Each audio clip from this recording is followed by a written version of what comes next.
And now, on a pale horse.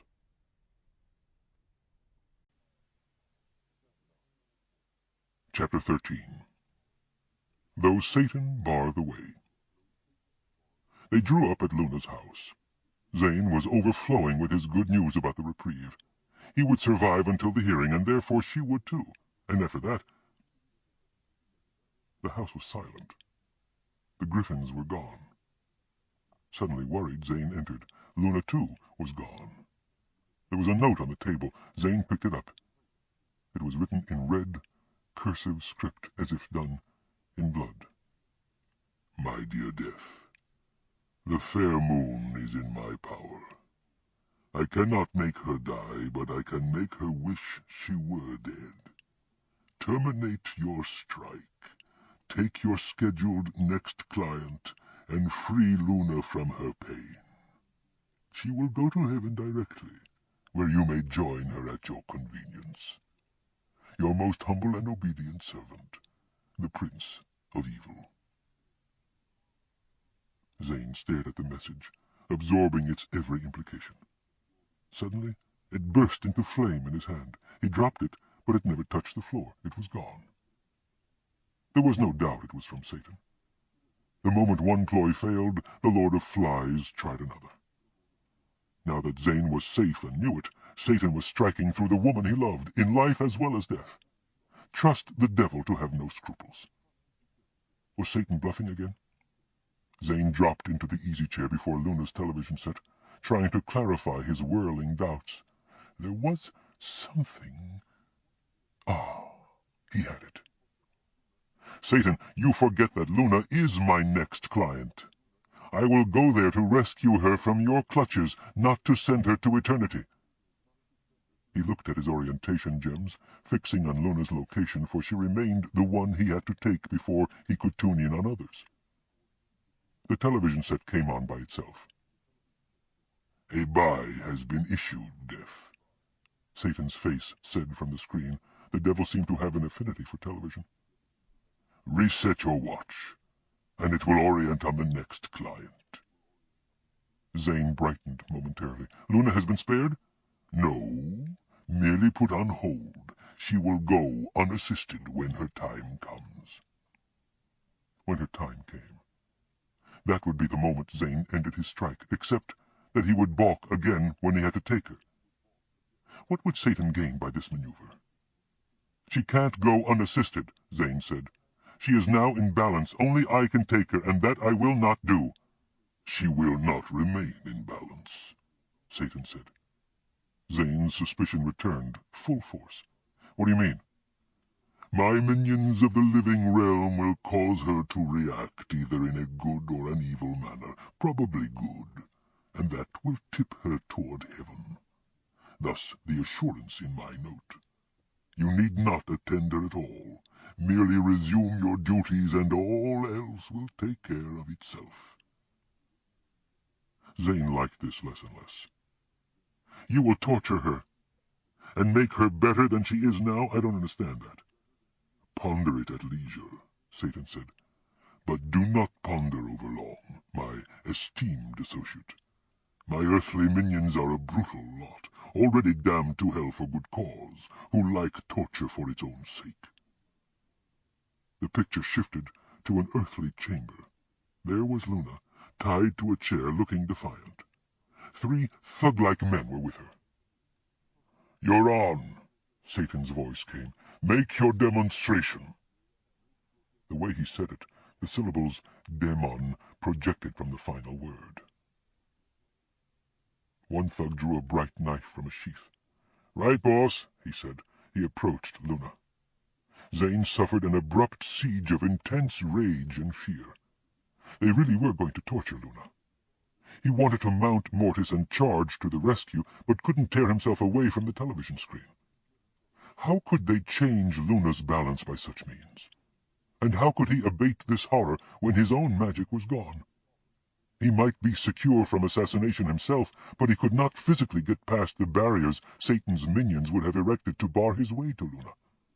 Satan was really putting the screws to him. The thug brandished the knife before Luna's face. Pray to Satan for succor, he said. Satan can go succor himself, she snapped defiantly. The knife moved closer. One prayer to Satan can save you a lot of pain. The thug licked his lips. Luna blanched, obviously frightened. What do you want of me? Only your prayer, the thug said, leering. All Satan can have is my curse. Then she did a double take. That's what you want. If I pray to Satan, I'll be damned by a trifling amount. If I curse him, I'll be blessed similarly. Either way, my soul nudges off balance, and I can die without death's personal attendance. So that's it, Zane exclaimed. You're trying to get her removed from my list entirely. When my strike ends, you can kill her immediately, and I can't balk you any more. You are learning, Satan agreed. It won't work. She's caught on to your plot. We shall see. On the screen, the thug made a sudden motion with the knife, slicing it at Luna's front. It severed the material of her blouse. He sliced again, cutting away more blouse without touching her skin. In moments, she had been stripped to the waist, her hands still bound behind her.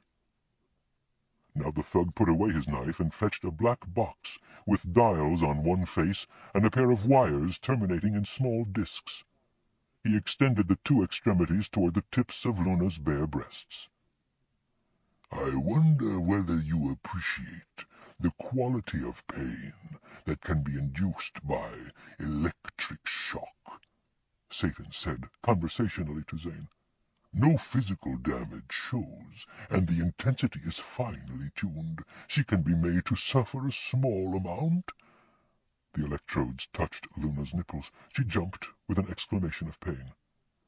Pray to my lord Satan, the thug said, or curse him, then the treatment will stop.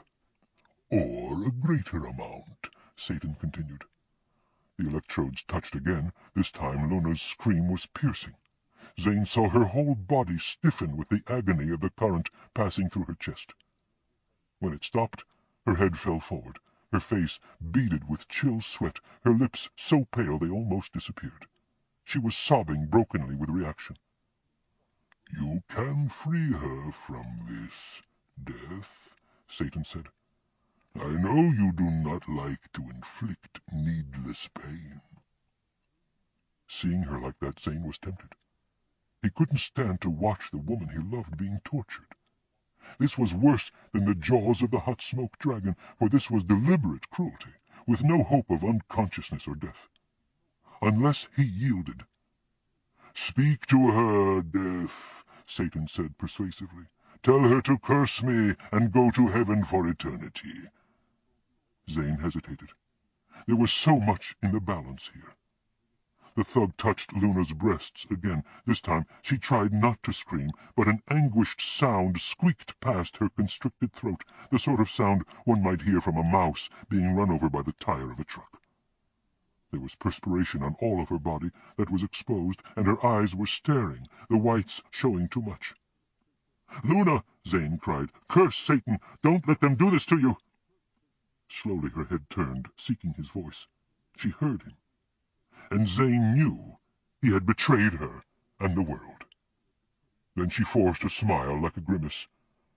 Oh, no, you don't, father of lies, she gasped. You can't fool me with Zane's voice. I know he would never urge me to betray his trust, no matter what. Zane felt as if the electrodes had been touched to his own flesh. She believed in him, but he had proved unworthy. He had broken, not she. The thug extended the terrible electrodes again. Zane squeezed his eyes shut.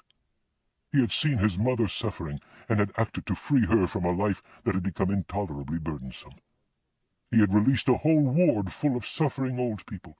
He had tried in every case to ameliorate the pain of death where death was necessary, and to eliminate suffering. His whole developing philosophy of death was as a legitimate end to pain. This time it was Luna who suffered because of him, and he had no right to free her. He heard her strangled scream. He kept his eyes closed, seeing an explosion of matchsticks, formations of thought, and how could any of them resolve this crisis? Suddenly, the fifth pattern flashed in his imagination. the symbol for intuitive thinking. His mind concentrated, assimilating it, hurdling the intuitive gap. "Death, be not stayed!" he cried. He launched himself from the chair, charged outside, and vaulted onto his ready horse. "Go to Luna!" he cried, showing the orientation stones. The stallion leaped into the sky. The globe of Earth whirled by beneath them. Then they arrived on board an orbiting satellite with normal gravity generated by magic. Naturally, Satan was involved in space missions to make sure no people escaped his power by fleeing planet Earth. But if the Prince of Evil's minions had thought to escape death here, they were fools. A thug appeared. He gaped. "A horse in space!" he exclaimed, amazed. "More than that, ilk of Satan," Zane said grimly. "Hey, you can't pass here," the thug protested. "Where's your infernal clearance?" Zane faced him. "Mortal, look at me," he directed. For the first time, the thug saw him as his office. The man's eyes frogged. "Death." "Now stand clear, lest you feel my touch," Zane said. But the thug recovered some backbone. "You won't kill me. You're on strike. If you take my soul, my lord Satan can kill your woman." "You have placed your trust in the wrong power," Zane said. He reached for the thug, who stiffened in fear but stood his ground, like a half-bowled cur. Zane caught the man's soul and jerked it out of his body. The man collapsed. But the soul was only half out. It remained anchored in the host, as had the soul of the woman on life-support machinery. The thug was not dead, only separated from his soul part way for the moment. Zane let go of the soul. It snapped elastically back into its host. The thug opened his eyes and stared dazedly up at the cloaked figure before him. "Go and tell your fell master that death is on his way and shall not be denied," Zane said. The man climbed weakly to his feet and staggered down the passage. Zane followed more slowly. Soon 3 more thugs charged up to intercept him. "Mortis," Zane said. The great death horse, who had remained in the background as Zane faced the thug, stepped up. Zane remounted. "Trample any who do not give way," Zane said coldly. "They have had fair warning." The stallion walked forward. His muscles rippled and his steel hooves gleamed. Death's eerie gaze shone down from above the massive animal. The sound of their tread became loud. Dazzled, the minions of Satan gave way like rabbits before a wolf. The horse paced on. One of the thugs drew a small machine gun from under his jacket. He pointed it at Zane. "Your magic's gone, Death," he said. "Maybe we can't kill you, but we can riddle you with bullets. That'll stop you." "Do that, cretin," Zane said, and sat firmly while the death steed continued the advance. The gun fired a burst. The bullets ricocheted from the death cloak and tore into the walls and equipment of the space station. Zane remained unhurt. The thug stared. "But—" Zane stretched his right arm toward the man. He crooked his finger. The thug's soul began to draw from his body as if pulled on a string. "Do not believe all that the father of lies tells you," Zane said. He released the soul, and the man fell back, gasping. Mortis marched on down the central hall. Death rode regally onward, seeming invincible. 2 hellhounds appeared. The first leaped for Zane head-on, jaws gaping, fire jetting. Mortis's front leg jerked up. The metallic hoof caught the hound in the head. The full force of the creature's momentum carried it into that hoof, crushing its skull. It dropped lifelessly. The other circled and pounced from the side. Zane extended his left arm. The great jaws of the hound took in the gloved hand and closed on the sleeve surrounding the elbow. Zane turned his head slowly to look the monster in the eyes. "This becomes annoying," he said, and flexed his fingers in the hound's throat, grasping the back of its tongue. "Begone, beast, or I will make my displeasure known." He squeezed the tongue. The creature stared. Then, slowly, it dissolved. Soon Zane was left with his arm extended, unhurt, in a cloud of smoke. His magic had been stronger than that of the monster. They moved into the next chamber. There was Luna, still tied half-naked to the chair. "Death!" she cried. "Don't take me!" Zane knew it was no plea of cowardice she made. She expected to live in agony, to foil Satan. Zane dismounted as the 3 thugs attending Luna turned to face him, staring. "I have come to take you home, alive," he said. "But first I have something to settle with these minions of the Evil One." He drew the great scythe from its holster on the horse. "No," Luna cried. "Don't kill anyone. You mustn't." "Fear not, I shall merely hurt them a little, as they have hurt you," Zane said, unfolding the terrible blade. "I will cut off their hands and feet, but they shall not die." He smiled savagely. "No, they shall not die." The thugs, abruptly terrified, scrambled away. A fourth man entered the chamber. "I think not," he said. Zane hardly glanced at him. "Death shall not be denied." He hefted the scythe and took a step toward the three thugs, who cowered abjectly against the wall. "Death shall have no dominion," the stranger said. He pointed at the floor before Zane, and fire rose from it.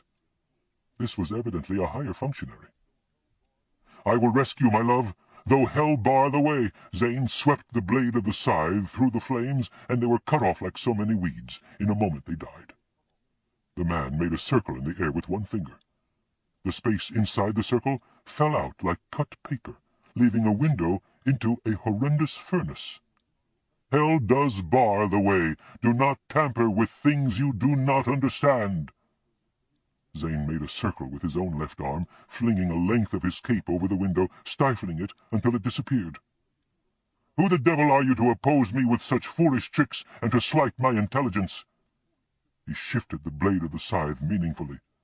"The devil himself shall not interfere with death any more." The man's face melted.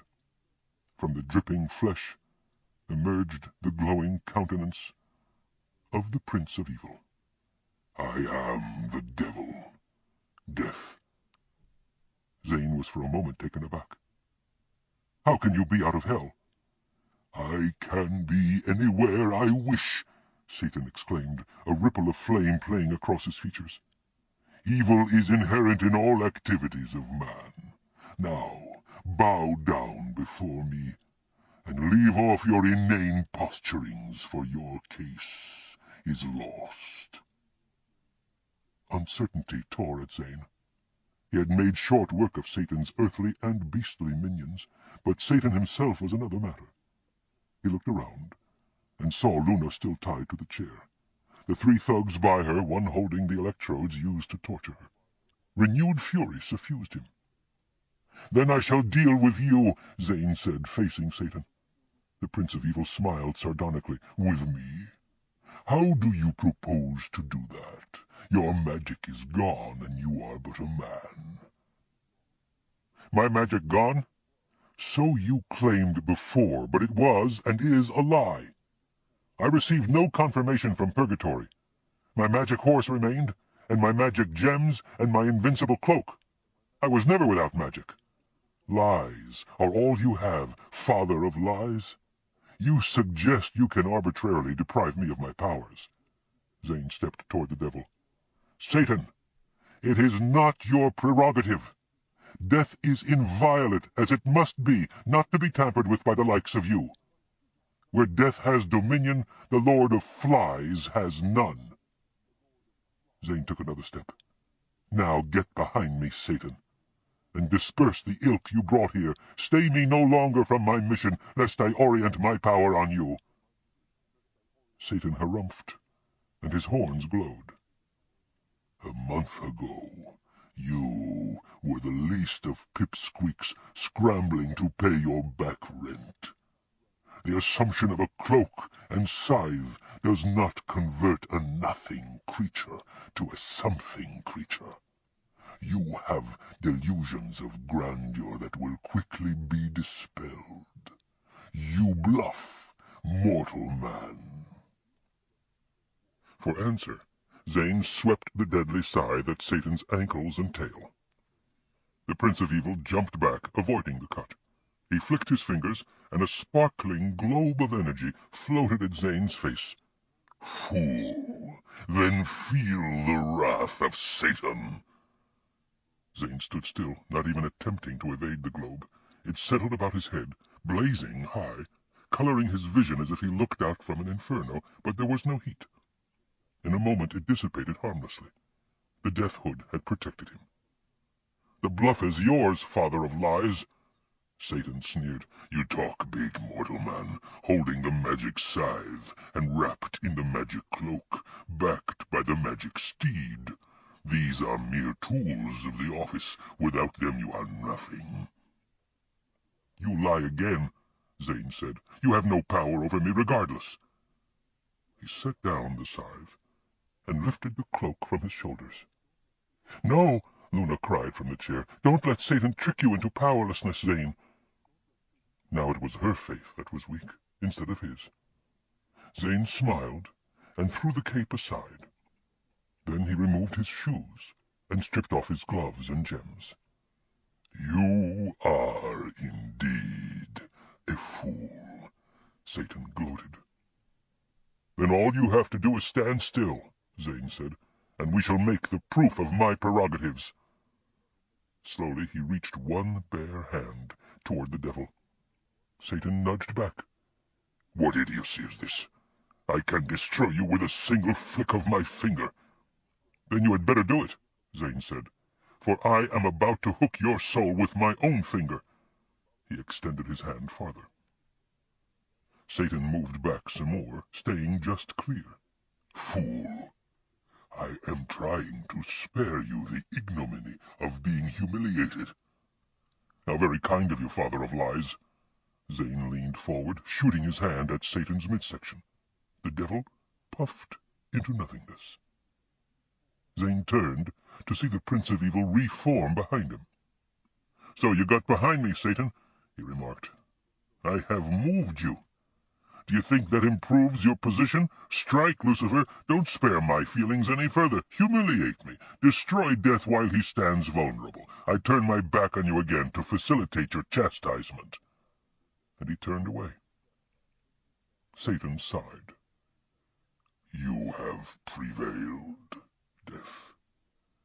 You called my bluff and forced me to give way. You have at last realized your full power." "What else is news?" Zane picked up his cloak and got dressed again.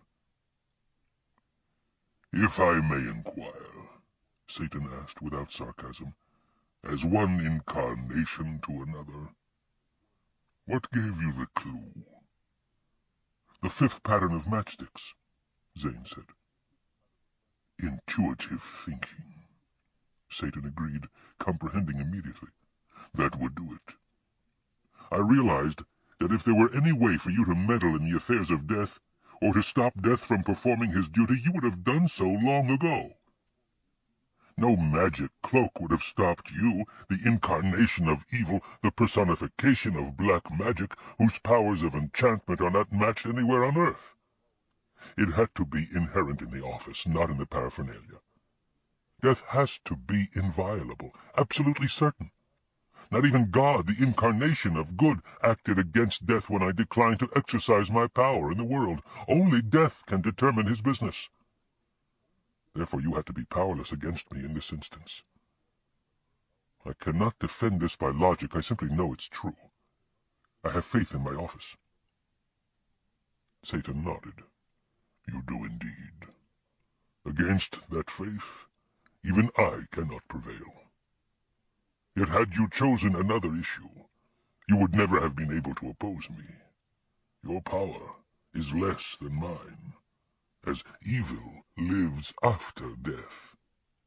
"I recognize that," Zane said. "But I met you on my own turf, which is not a matter of physical locale. Never again will you bluff me there." "You were a man performing an office," Satan said. "Now you have become the office." "Yes." "And who informed you about the formations of matchsticks?" "Nature," Zane said, realizing only now the extent of her oblique advice to him. "That green mother." Satan snarled with disgust, and vanished. Zane went to Luna. "Begone, vermin," he told the thugs, who hastened to oblige. "But how did you do it?" Luna asked, as he untied her and put the death cloak about her bare torso. No one is stronger than Satan except maybe God. Zane realized that she had not grasped all the implications of his confrontation with the Prince of Evil. She still thought of him as a man, and indeed he was a man, with a man's love for his woman. To be strong is not to be omnipotent, he explained. There are 7 incarnations, not 5, when we include good and evil, rendering them God and devil. No one can say for sure whether one incarnation is superior to another, but certainly each is supreme in his own bailiwick. So while death cannot balk Satan's administration of hell, however corrupt it may be, Satan cannot balk death's activity either. And no incarnation can directly harm any other, unless that other exceeds by design or ignorance or carelessness. Once I realized that, and truly believed it, and comprehended its implications, Satan had no further power over me. He smiled. Or you. I'll take you by Purgatory now, to verify that Satan has dropped his claim to your early demise, then I'll resume my job. You are brilliant, she exclaimed. Once you had that revelation, Satan himself was unable to oppose you. I see now the wisdom of my father's decision in giving me to you. I'm sorry I lacked the faith in you that you had in me. She did not realize how weak his faith had been before his intuition. I hoped Satan could not oppose me, he admitted. She stared at him. You mean you didn't know? How can one know an intuition? There's no direct connection between question and answer. I couldn't be sure of its validity until I tested it. So you deliberately stripped yourself of all your magic and challenged Satan, not sure you were right? That is so, he confessed, embarrassed. Why, Zane, that's the most courageous act I ever saw. It was my final desperation ploy when I realized that Satan himself was participating. If there had been any other way— I thought I could love you before, she said. Now I'm sure of it. It was not ultimately for love I did this, he said. Love counseled me to let you die and go to heaven so you would not suffer any more pain, but I had to keep you alive for your role in saving humanity from Satan 20 years hence. Yes, she agreed. Now I know I will never yield to Satan. I have come to understand him too well. She paused, turning to Zane. One other thing. He looked at her. The torture had not broken her spirit. Her flesh surely had not recovered, but she was radiantly beautiful in the deathhood. Yes? Luna flung her arms about him and kissed him with amazing passion. Those 20 years until my turn comes, she said. You and I— Life and death, he agreed. They mounted Mortis and leaped for Purgatory. They arrived at the Mansion of Death, and Zane conducted Luna inside. She was mortal, but somehow he had known he could take her with him this time. He could take her anywhere, alive. She was now his acknowledged death-maid. They settled in the living room, relaxing, and watched the television. The hearing petitioned by Death has been cancelled, the news announcer said. The issue has been resolved privately. The announcer smirked. It is rumored that the horns of the Prince of Evil are still steaming. That's what I wanted to verify, Zane said. You definitely will not die before your time, Luna. Now I can return to my work. You had better, she murmured. Thousands of people are suffering. They really need your service. I will have Kronos move me back far enough so that suffering is erased. There'll be no gap for the mortals. Now conjecture is rife about the future status of the new Death, the announcer continued. He has virtually turned his office upside down, making substantial waves through both heaven and hell. We sent queries to God and Satan, but neither deigned to comment. Zane shook his head in rueful admiration. Purgatory has one sharp news staff, he said. Too sharp at times, I think. This is interesting, Luna said. I didn't realize you were such an important figure in eternity. I'm not. This news is personalized. I'm sure the other incarnations get news relating to them. We can turn it off. He got up and moved toward the set. However, the announcer continued, we were able to interview several witnesses destined to testify at Death's trial period assessment. Zane's hand paused near the knob. Witnesses? Incarnations require special handling, the announcer explained. Their powers are such that ordinary definitions of good and evil do not necessarily apply. In this instance, the 4 other incarnations have pronounced this death viable. They testified that he has been put to the question unofficially, and that his answer was sufficient. They are willing to work with him for whatever portion of eternity relates. Oh, Zane said. Naturally they're satisfied they got me into this. But neither they nor my father picked you for your regular job performance, Luna said. Perhaps they didn't expect you to be a good death in that respect. I surely lived up to that non-expectation, he said ruefully. I wonder. While nothing is certain until the assessment itself has been rendered, the television announcer said, we believe it's fair to say that the recommendation of one other key witness will have overwhelming force. What is this? Luna asked. Maybe one of my clients, Zane replied uncertainly. And here he is, the announcer said, the key witness, the one who knows whether the burden on the soul of death will shift toward heaven or toward hell as he enters his regular term in the office. Who? Zane demanded. The camera swung around to center the picture on Mortis, the death steed. And what do you say, witness? The announcer asked. The horse neighed. This is ludicrous, Luna exclaimed. I don't know, Zane said. Mortis is no ordinary horse.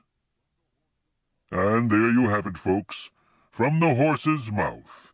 The announcer paused.